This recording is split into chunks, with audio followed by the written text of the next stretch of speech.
El protagonista de la historia de vida de hoy es Juan Román. ¿Cómo está, Juan? Buenas tardes.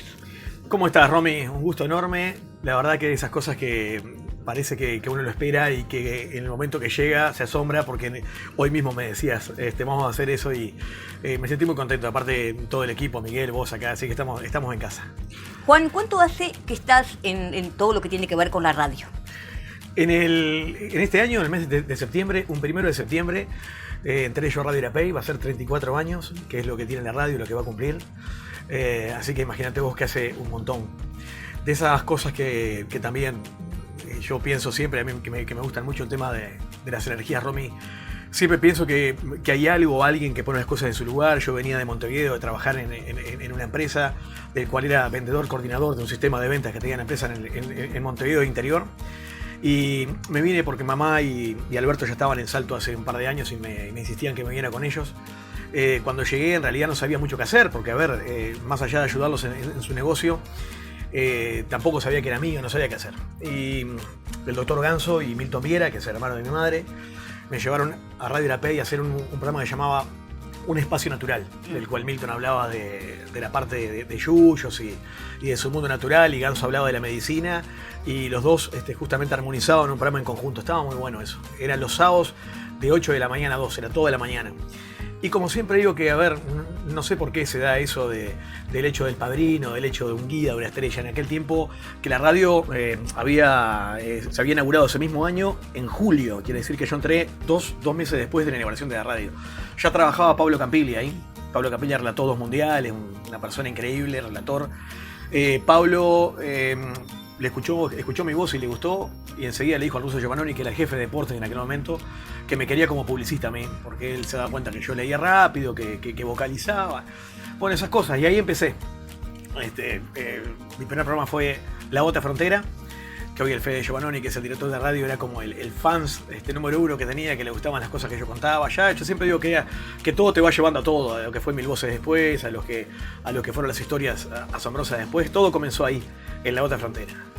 Hace 34 años que estás en este mundo de la radio y me imagino que tendrás miles de anécdotas, pero alguna que te haya quedado por algún motivo en especial. Son muchas las anécdotas que tengo, sobre todo cuando he hecho todos los horarios que en la radio uno se imagina en el uso horario de las 24 horas. Nosotros vivimos una historia muy, muy linda, muy rica, aparte de desafíos personales cuando hacíamos La Madrugada, un programa que arrancaba a las 22 y terminaba a las 4 de la mañana y que enganchábamos con el Flaco Baraventa. Entonces tenemos mucha cosa para contar, porque en esa madrugada vivimos de todo. Yo siempre le decía a los compañeros que hacían la mañana, que en aquel momento era Olga Cereceto, Rubén Darío Chagas, Martín Giovannoni, que yo hacía los móviles incluso en la mañana, que tanto la mañana de la radio como la madrugada eran los más escuchados, era antagónico porque era a una hora y después. Y yo siempre digo, Romy, y me ha pasado, porque en realidad conozco mucha gente y porque la calle me ha dado ese conocimiento popular con la gente. Y siempre hay una persona al menos que ha escuchado La Madrugada al menos una vez. Todo el mundo escuchaba La Madrugada alguna vez. Y yo me pongo a pensar si esa persona, ese oyente, alguna vez escuchó otro programa de radio. Y entonces yo saco como un cálculo de eso, que al menos una vez escuchó La Madrugada. Entonces yo digo, bueno, lo que hacíamos estaba bueno. Como anécdota tenemos miles, porque tenemos desde la vez que el chino hacía de mobilero y se subía hasta en las propias recolectoras de residuos, se iba con la gente que recolectaba residuos, cuando llegamos a emergencia, o cuando llegamos de repente a las panaderías en la madrugada que elaboraban, cuando llamábamos a los salteños en el mundo. Claro. De ahí de los salteños tenemos una historia bárbara, porque toda la coordinación se hacía a través de Messenger, no existían las redes como hoy rápidas, era toda la coordinación a través del Messenger, y ahí había que chatear, que buscar, y siempre recuerdo una persona, un salteño que vivía en Irak, justamente en el momento de la guerra del Golfo, y que él lo habían contratado porque era electricista y era el que manejaba la base técnica que alumbraba a los americanos que dormían ahí. Ganaba un montón de plata el tipo. El tipo justamente estaba en la zona cero, creo que le decían así, y él no aguantó más, un día se escapó. Y se fue a un país ahí limítrofe, y de ahí lo llamamos nosotros y nos contó tremenda anécdota. Claro. Esa persona vive en Montevideo, Salteño ahora, pero no sé, como anécdota hay un montón, viste que la radio te da ricas historias de vidas. Cuando hacíamos el programa Tropical con Carlitos Barredondo, el Pollo Jaume que llamaba, el momento era la cumbia, no me acuerdo cómo era el programa, pero el Buzón de la Barra. Con el buzón de la barra nos pasó algo increíble porque era el momento en que no existía el celular. Claro. Donde llegaba un ómnibus de la empresa Toriani, paraba en Amorín 35, donde estaba la radio, y bajaba las bolsas de arpillera y las tiraba ahí, y pasábamos las 3 horas del programa leyendo cartas. Y pasábamos solo un tema que era Una rosa lo sabe. Que lo pasamos todos los días el mismo tema. Y leíamos. La radio tenía mucho arraigo afuera, claro. Sobre todo ese programa. Bueno, y después he hecho desde el informativo, he trabajado también como operador de muchos programas de gente que en realidad está y ya no está tampoco, claro. Como yo era el operador de Chocho, que aprendí muchísimo con él, con la música, de Rubén Milán, el mago. Claro. Este medio nos dio, o me dio a mí, el conocer a gente hermosa, talentosa, famosa incluso. Entonces, yo soy feliz en lo que hago, ¿viste? Totalmente, y eso lo demostrás. Sí.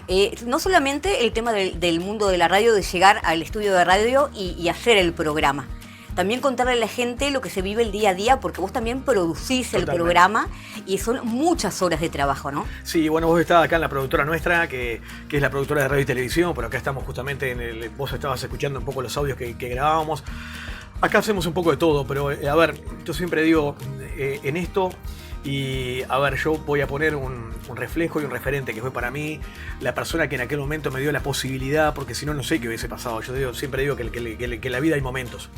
El ruso Giovannoni me llama alguna vez cuando él toma la dirección de la radio, en la que antes eran los Gutiérrez, cuando el ruso toma la dirección de la radio, que en aquel momento laburaba mucha gente, estoy hablando de la década del 90 todavía, en Radio La Pega estaba en Amorín 35, y él me dice a mí: bueno, Juan, llegué a la radio en un momento bien complicado. Acá en realidad hay poca plata para sueldos, que se lo vamos a brindar a las posibilidades de aquellos que son conductores y que ya vienen en ese fogueo, en esa formación de conductor.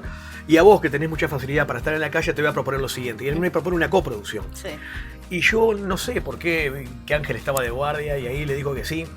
Y eso me dio a mí justamente el hecho de poder vivir de lo que hago. Yo siempre destaco que ese fue el momento, ese fue como el ápice, ¿viste? Como algo que faltaba, como la chispa que encendió justamente eso que había dentro de mí, que me inspiró a hacer lo que hago. Y yo siempre digo, Romy, en este medio vos tenés que ser desde desde el productor, desde el cobrador,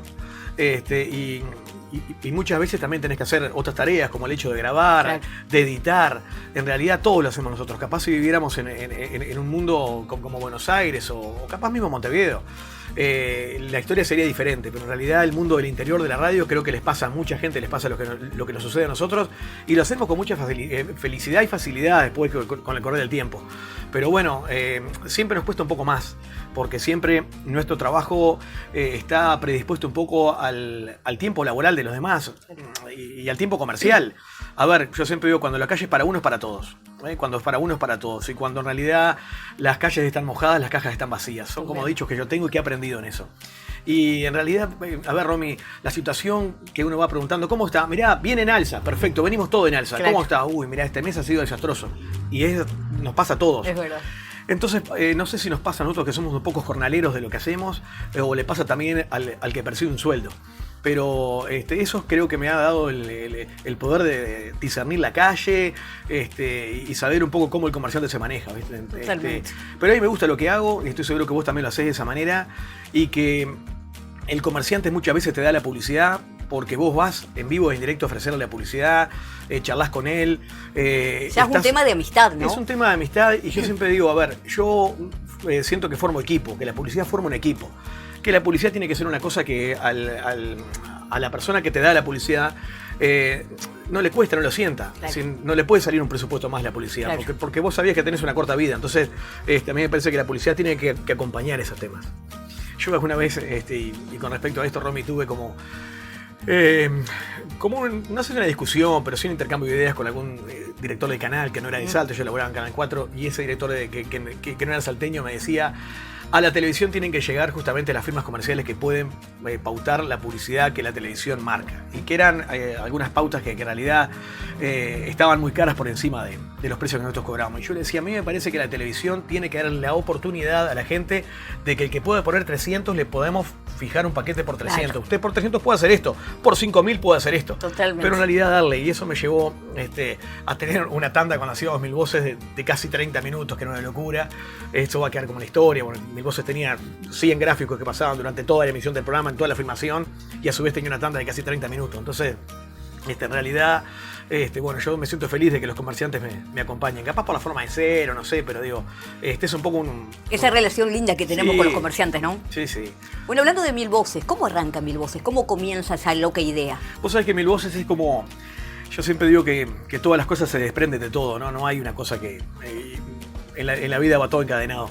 Con Mil Voces me pasó lo siguiente. Yo soy un programa que se llamaba El Factor Humano. La persona que me llevó a la televisión a mí fue Ernesto Nieto. Ernesto vino una vez y me dijo, Juan, quiero que podamos hacer un programa político. Te vengo escuchando hace tiempo, me parece que vos estás para la televisión. Y me llevó al Canal 8, ahí arrancamos con El Factor Humano, que estaba bueno. Yo me sentía que en realidad ese era mi lugar, porque El Factor Humano no solo preguntaba políticamente a la gente, sino que en realidad también teníamos muchas notas que eran solidarias, muchas notas que eran sociales, culturales. Estaba muy bueno eso. Y... bueno, lo hicimos 4 o 5 años y yo después sentí la necesidad de poder hacer otra cosa. Yo, cuando me pareció a mí que ya no encajaba en el conductor del Factor Humano, porque el Factor Humano tenía una identidad, habíamos creado una identidad con ese programa. Yo me sentía que ya no encajaba en ese Factor Humano. No por nada, sinceramente por un tema de, no sé si de desgaste o no sé, yo sé que yo tenía las ganas de hacer otra cosa. Y a Ernesto lo adoro hasta ahora, pues fue un gran productor, una persona que me dio mucho material para poder conducir después en la televisión. Él sabía mucho de tele. Y bueno, y ahí en realidad yo sentía la necesidad de hacer Mil Voces. Me acerqué a la productora que en aquel momento tenía el cubano, el Nico Jardín y Gabriel Vivó, sí, que se llamaba 314, ellos estaban ubicados en el centro comercial. Ya con Nico trabajamos en el canal junto, con el cubano también. Y empezamos como a hacer una relación comercial también. A raíz de eso yo empecé como a vender algunas publicidades bastante importantes para lo que iba a ser la producción mía o la preproducción de Mil Voces, y ellos en realidad se coparon con la idea. Empezamos a pensar algún nombre para ese programa que yo quería hacer, que no era únicamente de misterios, claro, que era un programa, un contexto callejero, que Gabriel iba con la cámara y era lineal. En realidad ahí no había una edición más allá de alguna cosa extra que pasaba. Ahí la cámara se encendía y cuando terminaba, esa nota, Miguel sabe mucho de esto, la editaba, de repente le hacía algunos retoques y así iba al aire. Y tenía mucha cosa nocturna. Nosotros nos encontramos con eventos callejeros, claro, yo me metía en algunas casas así, también habían algunos efectos paranormales o curiosos. Bueno, y así fuimos como amalgamando lo que sucedía en la noche y las cosas curiosas. Hasta que después José Guslón, que ya veníamos contando historias nosotros en el liceo, me presenta a Guillermo Lócar, nos une, por realidad con Guillermo ya veníamos en un contacto telefónico de lo que hacíamos los dos, y cuando me presenta a Guillermo Lócar, en realidad yo aluciné porque me gustaba mucho lo que él hacía, y bueno, y decidimos que las últimas temporadas de Mil Voces, que en realidad fueron 3 en contexto callejero y 7 del contexto de paranormal, rindió muchísimo. El segundo y el tercer año paranormal que hicimos de Mil Voces fue un éxito, fue increíble, eso le llegó a la gente de una manera tremenda, todo el mundo hablaba de Mil Voces, la gente quería que nosotros estuviéramos con las cámaras contando las historias, y yo siempre digo que eso responde a una cosa. La historia que vos contabas, ejemplo, Romy, yo no la adornaba, no tenía mucho fuego. Claro. La historia que vos contabas era lo que vos contabas. Sí.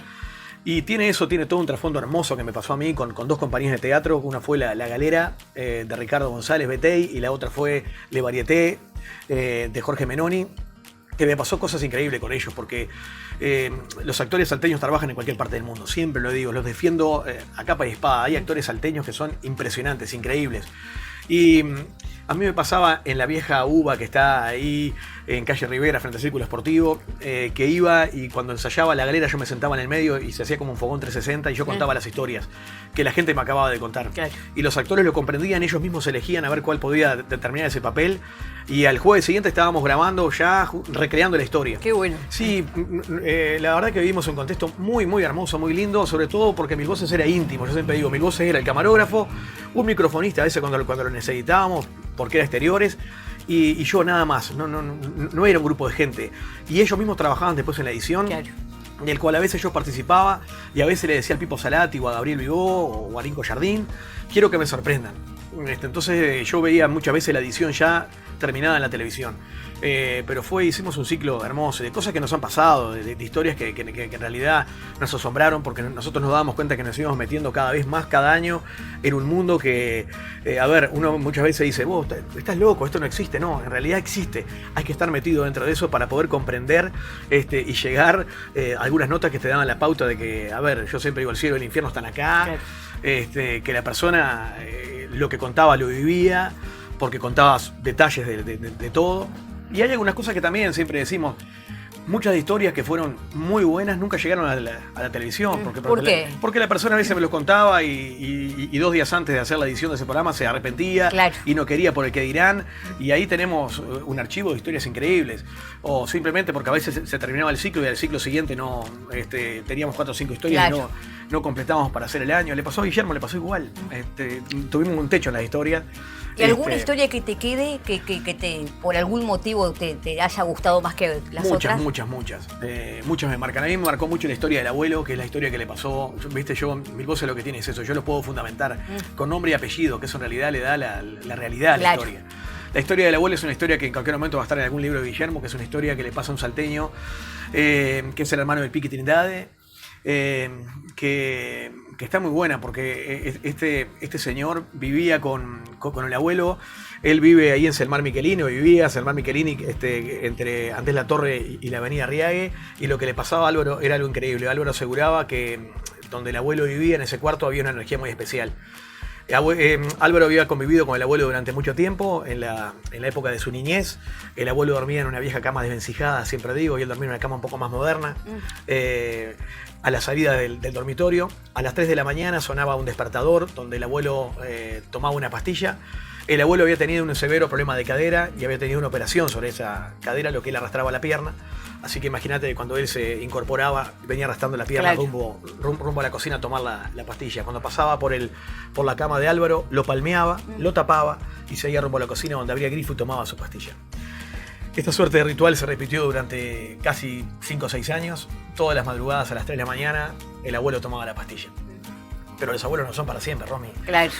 Hasta que el abuelo desencarnó, y lo que pasó ahí fue increíble, porque la noche donde el abuelo ya no estaba en ese cuarto, Álvaro sentía que su mejor amigo, su compañero entrañable, de cosas que realmente, esos diálogos que solo ellos saben qué pasaba en todo ese momento, y sobre todo el abuelo, el 2 veces padre, ese ser que es increíble ante los nietos, ¿verdad? Totalmente. Bueno, en la primera noche que el abuelo no estaba, Álvaro siente una presencia muy extraña, y 5 minutos antes de las 3 él se despierta.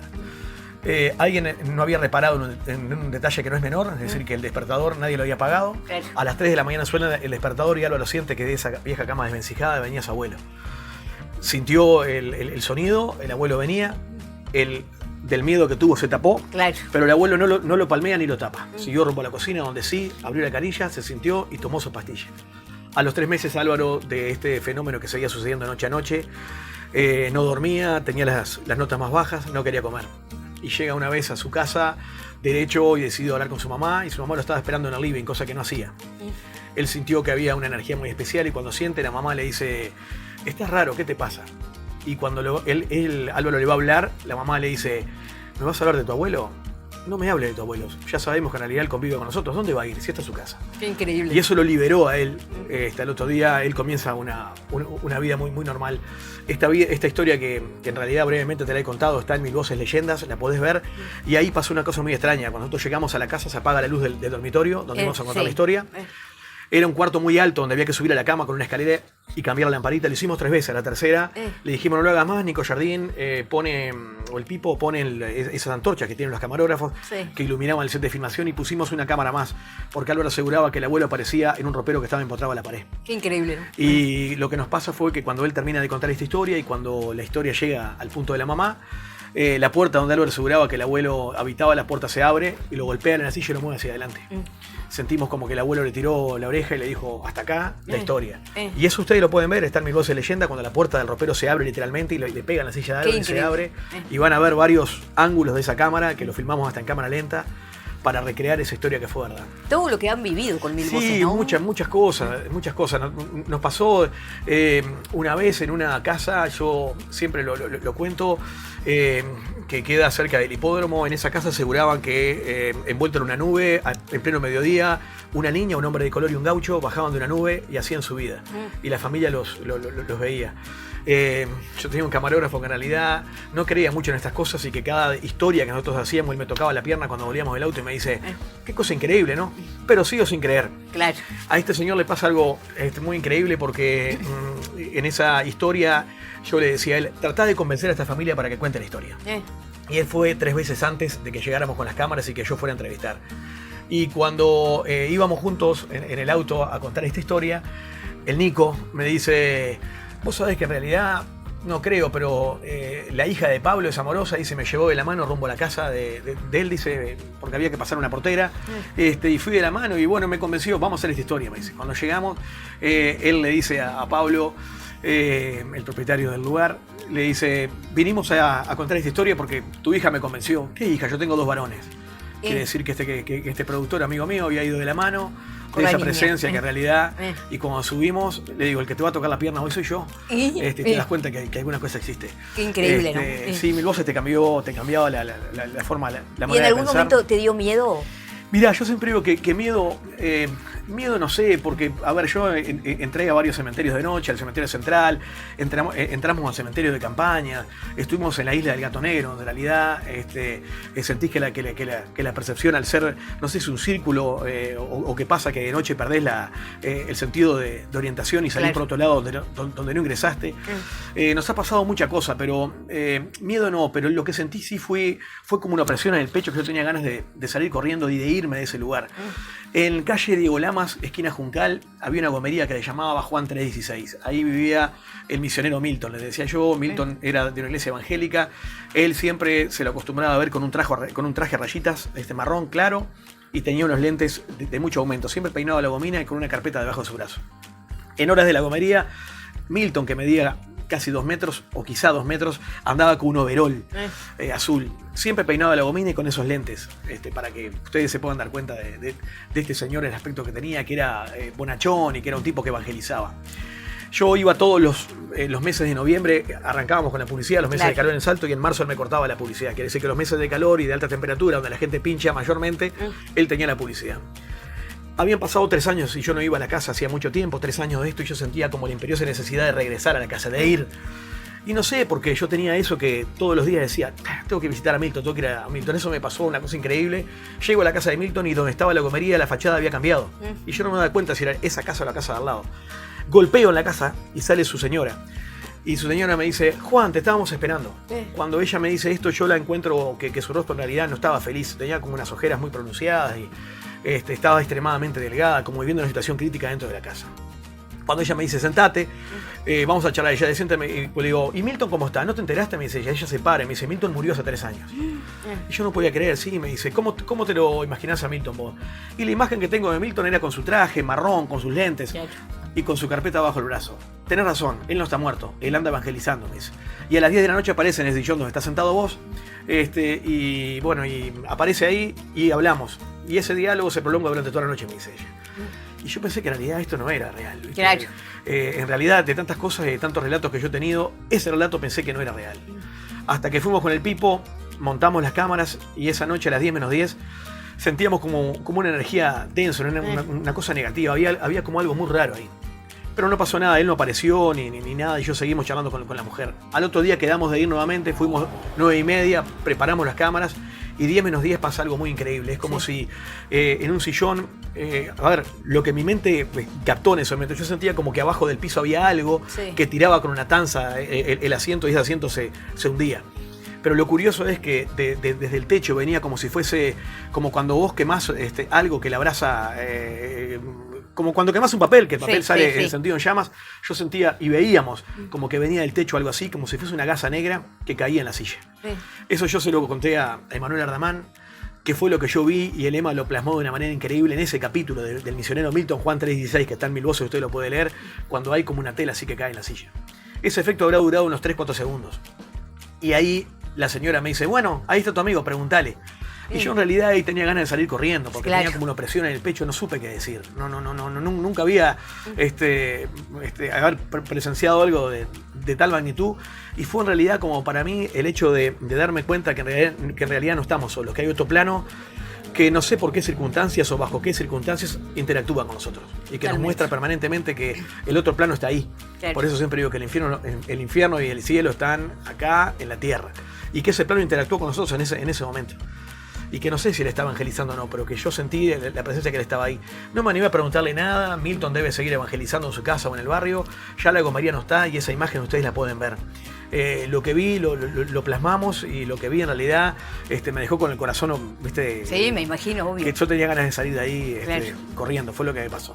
Qué cantidad de historias, ¿no? Cantidad de historias con 1000 voces. Bueno, qué cantidad de historias con la radio también, por Sí. supuesto, que uno vive tantos momentos y que la gente no tiene idea de que no es solamente sentarse en un micrófono, empezar el programa, sino un trabajo de producción de muchísimas horas, que sabemos lo que trabajás. Y bueno, por eso queríamos que hoy seas el protagonista de la historia de vida. Bueno, me Juan, encantó. muchísimas gracias. Sabes que sos un amigo para Igualmente. nosotros y que sabemos todo lo que vivís todos los días, el esmero que le pones al hacer el programa y cada cosa, cada producción que vos haces. Así que muchísimas por haber estado. A toda la barra del diario ahí, muchas gracias. Y gracias, Romy, a vos, a Miguel, gracias por esto. Bueno, vamos arriba por 1000 voces siempre y por El Mundo al Revés también. Abrazo. Muchas gracias.